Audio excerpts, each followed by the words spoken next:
As retired police, this is how I get stopped by the police. Legally, everything is judged on how a trained officer would perceive it. So I don't want any misunderstandings. Because I know I'm armed. I'm going to turn all the dome lights on in my truck, especially at night. My windows are tinted, so my windows are coming down. From an officer's perspective, reaching is bad.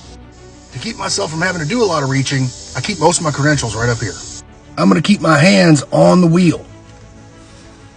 I usually wear my firearm on my right hip or in a fanny pack. And because I don't want the nervous rookie on the passenger side of the car seeing it before I tell the main officer, usually the first words out of my mouth are, "Sir, I am legally armed, just so you know." And if you have a concealed carry license, he probably already knows. Because a lot of times it pops up in the computer or the dispatcher will tell him.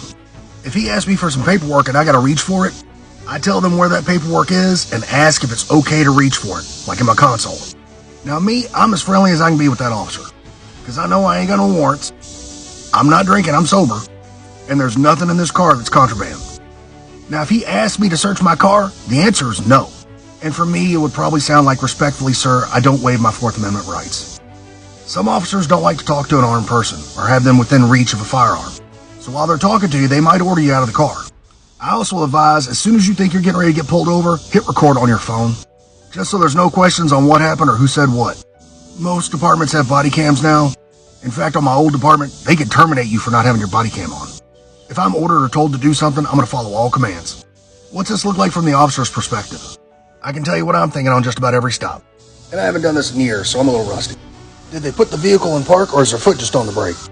Looking for the reverse lights to flash. How many people are in that car? Window tint, I can't see in. I usually do a passenger side approach. Because I don't like thousands of pounds of steel zooming off my rear end. Right about here, I'm looking for hands. Can you see in that truck? This is about where I stand. Because this piece right here is better than nothing if bullets start flying. I'm always looking to see where the hands are. Because their feet aren't going to kill me. Now, usually if they have a concealed carry, I'm a little bit more at ease. Because if you commit a bunch of crimes, you can't have one. But there's always the possibility you just started your life of crime. And you're armed for sure. So I don't just throw caution to the wind. Officers can tell when you're looking out for their safety. And it means the world to them. I don't know if it'll get you out of a ticket, but it certainly doesn't hurt. The Killer Bee store is now live. I got a logo, so merch is coming. And I'll be in Chicago Thursday. And hopefully, big things are coming.